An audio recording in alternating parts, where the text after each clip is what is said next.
안녕하십니까?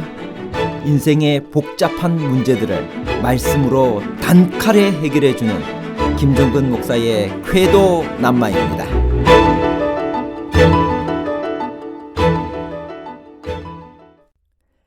역대상 6장에서는 제사장을 배출하는 아론 자손의 계보가 한 번 소개되고 있나요? 아니면 두 번이나 소개되고 있나요? 한 번과 두 번에 관한 복잡한 문제를 하나님 말씀의 가르침으로 명쾌하게 해결해 드리겠습니다.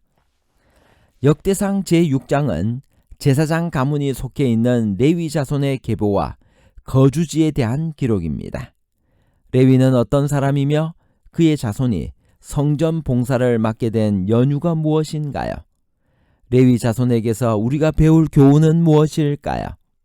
역대상 6장 1절 레위의 아들들은 게르손과 그핫과 므라리요. 레아의 소생이며 야곱의 셋째 아들인 레위는 원래는 아버지 야곱의 신임도 얻지 못했습니다.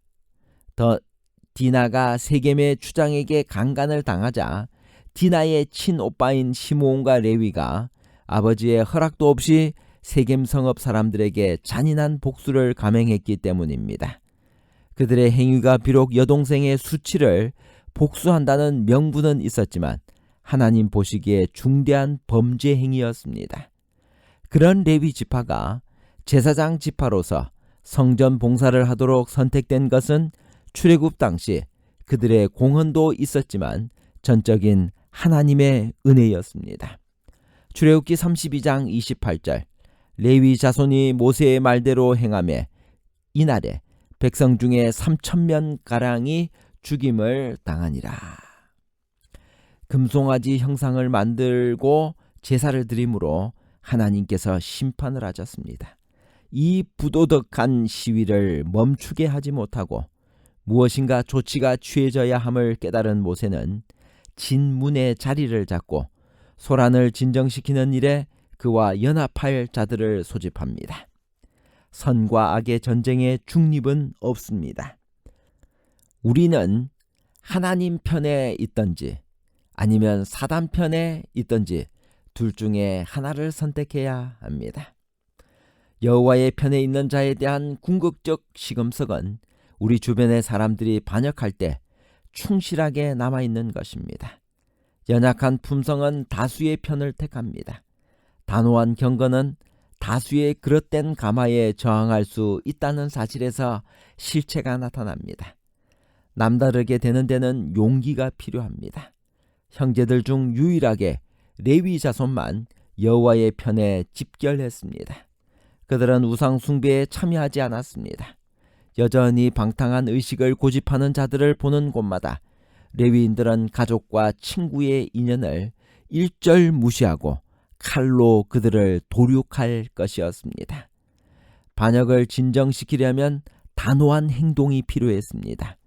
예수는 우리와 그분에 대한 우리의 의무 사이에 이 세상의 어떤 인연도 끼어들도록 허용해서는 안 된다는 점을 명백히 했습니다. 그리하여 축제의 장소는 죽음의 장소가 되었습니다. 백성들 중에 우상 숭배를 주도한 자들에 대한 이 직결 집행은 이방인들의 예배에 대한 하나님의 명백한 불쾌감을 주변의 나라들에게 입증하기 위하여 필요했습니다.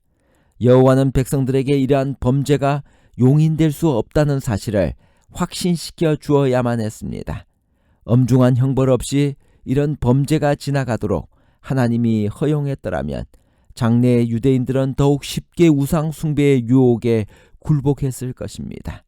이스라엘의 자비로운 보호자로서 하나님은 그들 자신의 반역의 길로 나아가기로 결정한 자들을 제거하셨는데 이는 그들이 다른 사람들을 파멸로 이끄는 것을 막기 위함이었습니다. 이것은 하나님이 그의 긍휼 가운데서 많은 사람을 구원하기 위하여 소수가 멸망되도록 허락한 경우입니다. 더욱이 죄가 지속된다면 하나님은 그들을 더 이상 보호할 수 없으며 그들은 대적 앞에서 무방비 상태로 쓰러질 것입니다. 모세는 우상 숭배자들을 형벌하는 일에 마음을 다해 그와 연합한 레위인들에게 하늘의 은총을 선포했습니다. 헌신에 해당하는 히브리어 말은 거룩한 직임에 임명되었다는 개념을 담고 있습니다.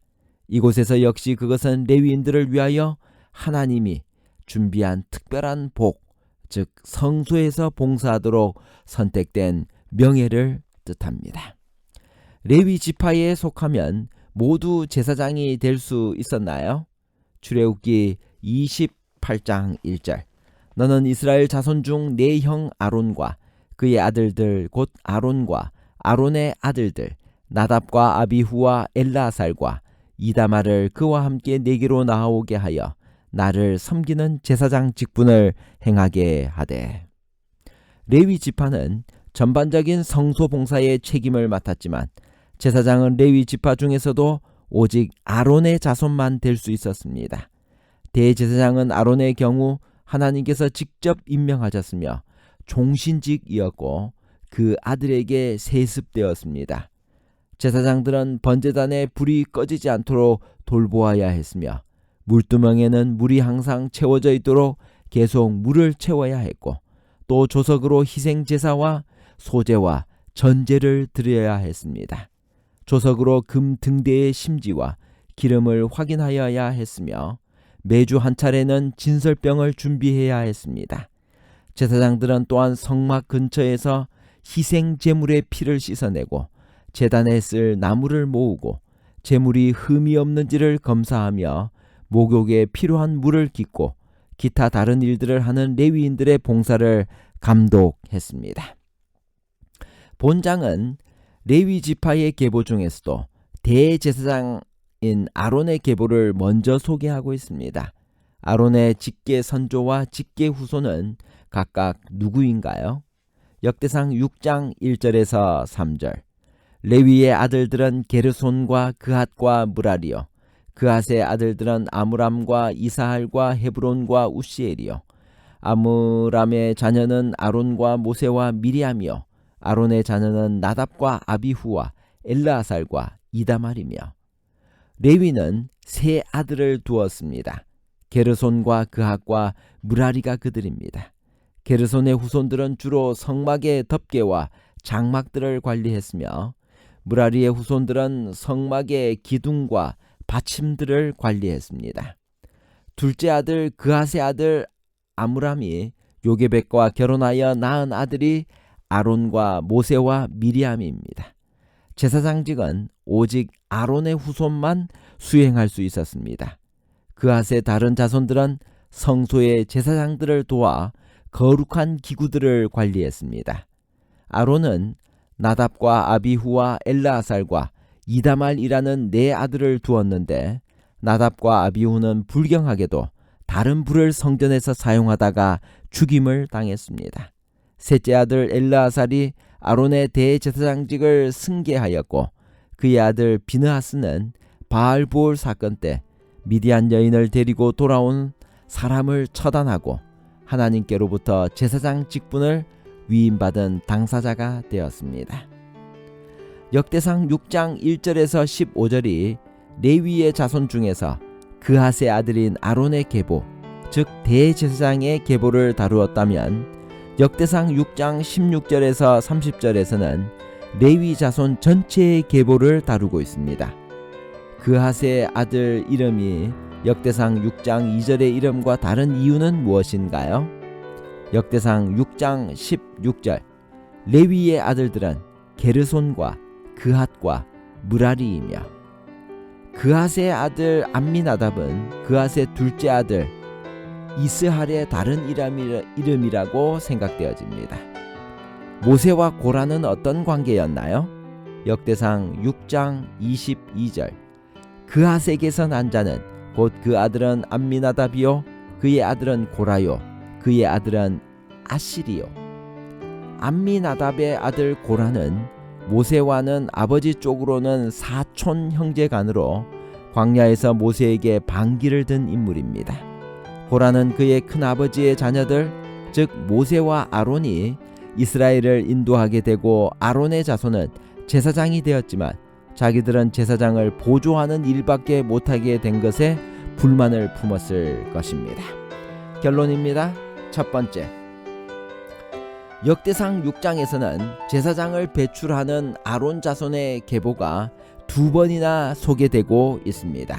둘째, 대제사장 아론의 지파의 계보가 거듭 나오는 것은 레위 지파의 영적 책임이 그만큼 크기 때문이고, 그 중에서도 대제사장의 가문이 차지하는 영적 비중이 막중하기 때문입니다. 셋째, 레위 지파에게서 얻는 교훈은 불같은 성격으로 실수가 많았지만 하나님을 위한 그들의 충성심으로 성전 봉사를 담당한 지파가 되었다는 것입니다. 감사합니다.